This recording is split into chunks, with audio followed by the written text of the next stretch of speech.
Margaret in Windsor, and I was kidnapped in '41 from Buckingham Palace and brought to Moulton, Alabama, and given the name of my twin, Peggy Ann Dempsey. I married a Childers.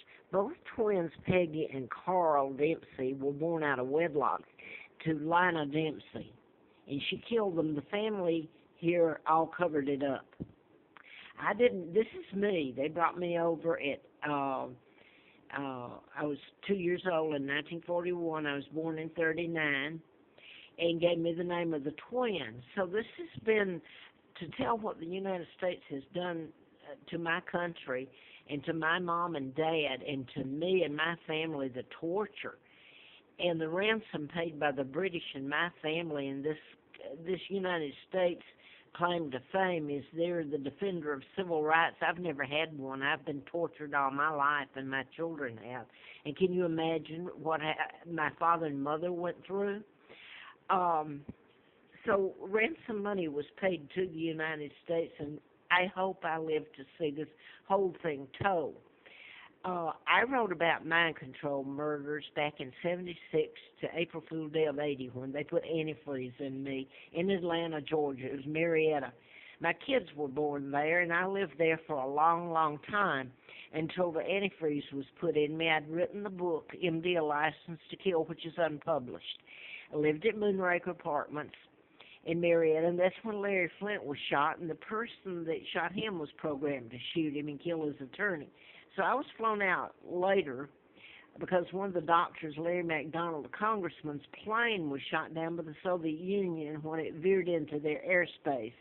And Mr. Flint flew me out there during the campaign, and then later he wrote an editorial, April of '84, in which he says in it that I know who was responsible for his killing. He mentions Larry McDonald and Thomas Murphy, etc., but there's an agency involved in it.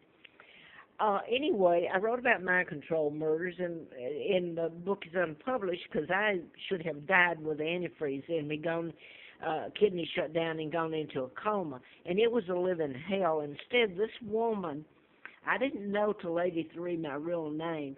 She and a couple others and my ex-husband forced me, put my head in the condition I was in her car, and it was a fiasco back to Alabama, Huntsville. And the odd part, I almost died. The world should see what was done to me just in those few weeks. I worked for the district attorney, Fred Simpson, so therein you get into, and I'm going to say this, and I want to get to the point I was trying to make here. I worked for Fred Simpson, and I didn't find out until '83 my real name. And this is after April Fool's Day of '80, so this is back a week later that I end up back illegally in Huntsville. And this family, I found out later, covered it all up. But because she would have faced gas chambers for killing her twins. So I was put there, and Cortland, Alabama Army Base had just been built. I'm assuming that's where I was shipped into. But I worked for D.A. Simpson, and herein becomes my awareness of some of the patterns that the Mindcontrol Murders were done in. Simpson, as in Wallace,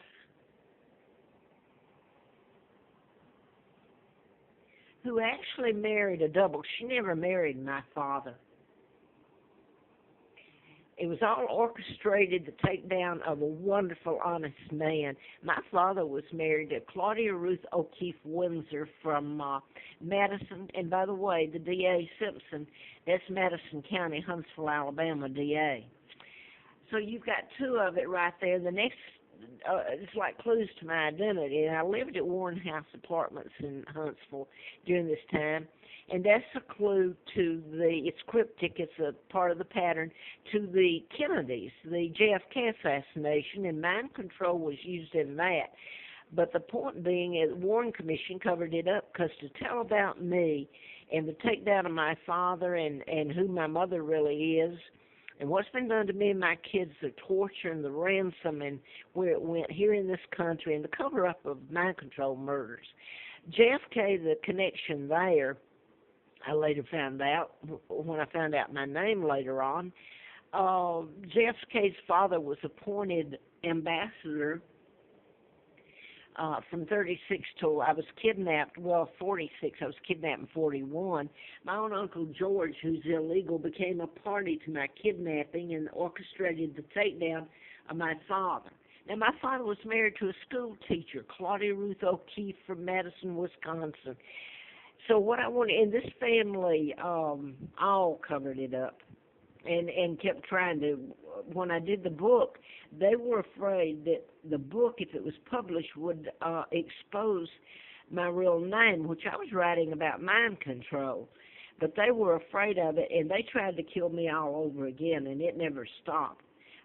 Anyway, some of the mind control, I'm just going to skip to and then get to the point I'm making. This woman's illegal. She gave away Great Britain. In other words, the United States is used like a game of chess, the mind control. And I don't think she was under mind control or my Uncle George illegal. They actually worked for the United States in the New World Order, the Illuminati, the Freemasons that kidnapped me, and they're members of it. And that's been put on TV. You don't have to take my word for it. They are. And Charles and the Clintons and most of the presidents have been members. I don't know about Jimmy Carter. But Timothy McVeigh, the Army put a chip in him, and he tried to tell everybody he was programmed. And he's dead. They put him to death for blowing up the Oklahoma City bombing. He was programmed. He's a victim. So here is Eric Holder, the Attorney General, saying that Snowden would have no clemency. Edward Snowden touched the tip of the ice on it. And he's having to live in Russia. He should be your hero. You made this movie with a sniper your hero. This man should be one of your heroes here. But look what's happened to him. Anyway, before it goes, this is James Holm of Mind Control, and this victim, the mass shootings. This is Kelly, Mark Kelly, and he's a twin. Remember, they gave me the name of a twin. And Scott Kelly. They're both astronauts. Mark was married to Gabby Gifford, a congresswoman from Tucson, Arizona, and that's a mind control murder, mass. And like I say, they use patterns, and this is my sons, Mark and Scott, who I have no idea where they are. So much was done to them, and Mark is heir after me, and then Scott would be. This is an old photo of us. But and this is the Sandy Hook and the young fellow there that people hate, Adam Lanza, a victim of mind control. And this is one here, the Haysom murders in Bedford, and everybody knew this, that mind control was used in it. Elizabeth Haysom, her parents were killed with a butcher knife, and this is Jens Zoring's diplomat's son, German diplomat's son. He's in Buckingham State Prison in Dillwyn, Virginia, for murders they didn't commit.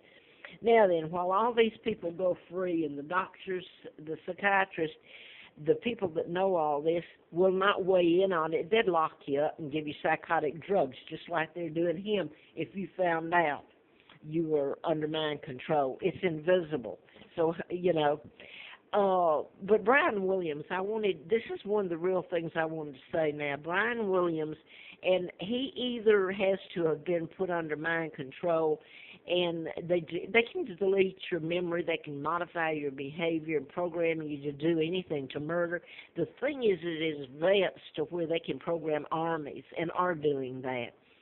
So, what if you found out the world was forced to accept the fact, and the only way you will take it is if it's told on network television, which is controlled by the Freemasons, the Illuminati that kidnapped me? Now, do you think the Rockefellers, Rothschilds, the Windsors, some of the Windsors, and you found out that your country had put a lot of you to death, programmed you, and some of your own people that are in the Army, and you found that out because Brian Williams was, they're either about to tell it and that was staged. I think he really was programmed. He didn't deliberately lie about it, and I'm not trying to take up for Brian Williams because